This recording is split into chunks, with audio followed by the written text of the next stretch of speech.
کبھی ایسا لگا کہ زندگی تھم گئی ہو مگر دعا مانگی ہو جواب نہیں آیا۔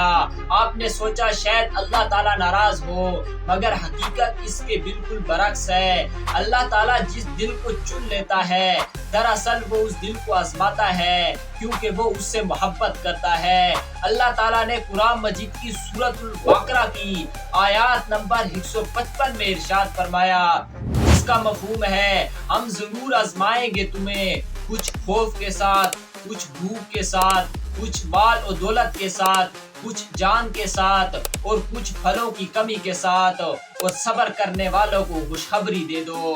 یہ آیات صرف ایک وارننگ نہیں بلکہ ایک راز ہے، ایک روحانی فارمولہ ہے۔ آج کی سائنس بھی اسے سمجھنے لگی ہے۔ جب انسان دکھ میں ہوتا ہے، جب انسان کا دل ٹوٹتا ہے تو اس وقت انسانی دماغ خاموش نہیں رہتا بلکہ سینٹر آف ایموشنل یعنی جذبات کا مرکز شدید ایکٹیویٹ ہوتا ہے اور جسم میں آکسیٹوسن، اینڈروفینز اور سیروٹونین جیسے ہارمونز پیدا کرتا ہے جو پین ریلیف کے ساتھ ایموشنل ہیلنگ کا آغاز کرتے ہیں۔ یعنی جب آپ رو کر صبر کرتے ہیں تو آپ کا ایمان نہیں بلکہ آپ کا جسم بھی آپ کے ایمان کے ساتھ کھڑا ہوتا ہے۔ یہی وجہ ہے کہ سائنس کہتی ہے caring with faith heals faster than surprising pain، اور قرآن مجید کہتا ہے بے شک اللہ صبر کرنے والوں کے ساتھ ہے۔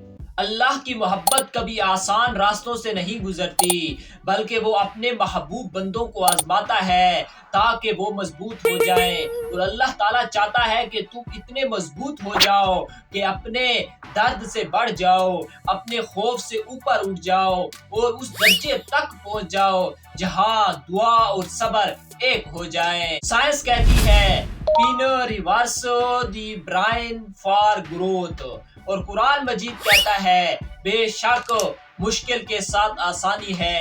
تو جان لو جب تم کچھ کر رہے ہوتے ہو تو اللہ تعالیٰ تمہیں تھامنے کے لیے جھک رہا ہوتا ہے۔